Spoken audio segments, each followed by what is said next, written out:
जय श्री गणेश दोस्तों। हमारी आज की कहानी का नाम है चालाकी। कहानी अच्छी लगे तो प्लीज चैनल को सब्सक्राइब कर लीजिएगा। अब शुरू करते हैं कहानी। रिमझिम को आज सुबह उठने में देर हो गई। उसने घड़ी की ओर देखा तो 8 बज चुके थे। उसने सोचा मम्मी को लगेगा कि मैं देर से उठी हूँ, इसलिए उसने सोचा कि क्या किया जाए। फिर उसे ख्याल आया, मम्मी के पैर की मालिश कर दूं तो वह मेरे देर से उठने पर गुस्सा भी नहीं होगी और उनसे कह दूंगी कि कमरे की सफाई में देर हो गई। जबकि देवरानी सीमा सुबह से झाड़ू पोछा करके कपड़े धुलने में लगी हुई थी। इधर अब रिमझिम क्या करे। उसका ठंड में बर्तन धुलने का मन नहीं था। उसका मन पानी में हाथ डालने का नहीं हो रहा था। उसने अपने लिए चाय बनाई और चाय का कप लेकर सासू माँ के कमरे में पहुंच गई और कहने लगी, मम्मी जी, आप चाय पियेंगी क्या?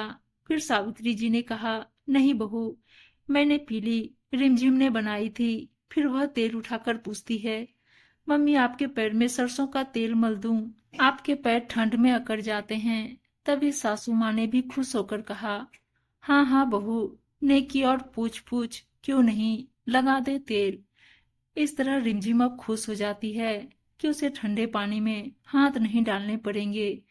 थोड़ी देर में सीमा कपड़े धुलकर किचन में आती है तो देखती है न तो बर्तन साफ हुए न ही किचन साफ हुआ है। अब वह अचानक उसे मम्मी जी के कमरे में देखती है तो दंग रह जाती है। अरे दीदी, आपने बर्तन भी साफ नहीं किए, न ही किचन। मुझे खाना भी बनाना है। वैसे भी ठंड के दिन कितने छोटे होते हैं। अरे छोटी, मम्मी के पैरों में अकड़न हो जाती है, इसलिए तेल लगा रही थी। अभी जा रही हूँ। और वह मजबूरी में उठकर जाती है, क्योंकि बर्तन साफ करने की बारी उसी की होती है। वह किचन में जाते ही गिरने का नाटक करती है। ओई माँ, आह लग गई। वह जैसे ही चिल्लाती है, तभी सासू माँ और देवरानी सीमा दौड़ी आ जाती है। वह ऐसा नाटक करती है कि जैसे उठते ही नहीं बन रहा हो। फिर सीमा उसे उठाकर कमरे तक ले जाती है। उसे सासू माँ और वह आराम करने कहती है और उनके कमरे से बाहर निकलते ही वह मोबाइल चलाने लग जाती है। अब जैसे तैसे सीमा बर्तन और किचन साफ करके खाना भी बनाती है। उसे काम करते करते सुबह से शाम भी हो जाती है। उसे जेठानी का भी काम करना पड़ जाता है। उसे लगता है कि दीदी को दर्द हो रहा है। वह सहानुभूति दिखाकर कमरे में ही खाना चाय सब दे जाती है, पर सच तो बाहर आना ही था। 3 दिन बाद जब सीमा उसके कमरे में झाड़ू लगा रही थी, तब उसे दर्द की दवा गिरी हुई मिल जाती है। अब वह समझ जाती है, दीदी की दर्द वाली दवा है, उन्होंने खाई ही नहीं। वह नाटक कर रही है।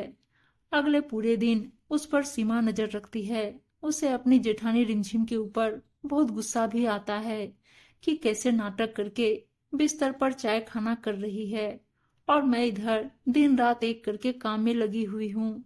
अब उसे सच बाहर लाना था। अब वह सासू माँ से पूछती है, मम्मी जी, क्या ये आपकी दवा है? मुझे झाड़ू लगाने में मिली है। तब सासू माँ कहती, ये तो रिमझिम की दवा है। फिर दोनों उसके कमरे में जाकर पूछती है। तब उसके चेहरे पर डर साफ दिख रहा था और वह सकपका जाती है और हकलाकर कहती है, नहीं ये मेरी नहीं है। उसके बाद वो पूछती है, दीदी आपका कमर का दर्द कैसा है? इतने में रिमझिम कराहते हुए कहती, अरे सीमा, ये दर्द तो जाने का नाम ही नहीं ले रहा है। 4 दिन निकल गए। अरे हाँ दीदी, सही बात है। उसकी हाँ में हाँ मिलाती है और चाय देकर तभी अचानक से कहती, अरे दीदी, आपके कंधे में छिपकली। वह एकदम डर कर उठ जाती है, सीधे से खड़ी हो जाती है, क्योंकि उसे कोई दर्द तो था नहीं। यही सास देखती रह जाती है।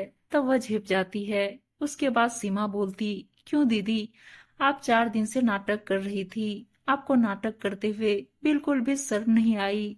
मुझे तो कल ही पता चल गया था कि आप नाटक कर रही हो। आप चलते हुए जब फोन पर अपनी माँ से बात कर रही थी, पर मेरे पास कोई सबूत नहीं था कि मम्मी जी को बोलकर समझा पाऊं कि आप झूठा नाटक कर रही हो। पर आज आपकी फेंकी हुई दवा ने कमाल कर दिया। दीदी, रिश्तों के बीच यही छोटी छोटी बातें बड़ी बन जाती है। आप तो बड़ी हो, आपको तो समझ होनी चाहिए। अगर मैं करती, छोटी कहलाती। या कोई बच्चा भी करे तो बचपना कहलाता, पर आपसे यह उम्मीद नहीं थी। फिर सासू माँ भी बोल पड़ी, बता रिमझिम, तूने ऐसा क्यों किया? वो मम्मी जी, बहुत ठंड थी तो पानी में हाथ डालने का मन नहीं हो रहा था, बस इसलिए ये। तब सासू माँ ने कहा, क्या तुझे बिल्कुल शर्म नहीं आई ऐसी हरकतें करते हुए?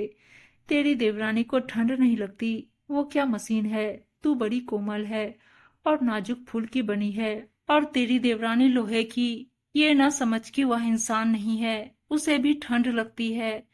इस तरह वह शर्म से पानी पानी हो जाती है, उसकी आंखों से आंसू बहने लगते हैं। वह कहती है कि मैंने थोड़े से सुख के लिए अपनी छोटी बहन समान देवरानी को परेशान किया। फिर वह अपनी देवरानी के हाथ पकड़ कहने लगी कि छोटी, मेरी गलती माफी के लायक नहीं है, फिर भी तू बड़ी बहन समझकर उपकार करके मुझे माफ कर दे। छोटी, मुझे भी सबक मिल गया कि आलस करने की मेरी इस गलती पर पछतावा हो रहा है। इस तरह देवरानी ने जेठानी को माफ कर दिया। उम्मीद है दोस्तों कहानी अच्छी लगी होगी, और अच्छी अच्छी कहानियां सुनने के लिए चैनल को सब्सक्राइब और वीडियो को लाइक शेयर जरूर कर दीजिएगा। धन्यवाद दोस्तों।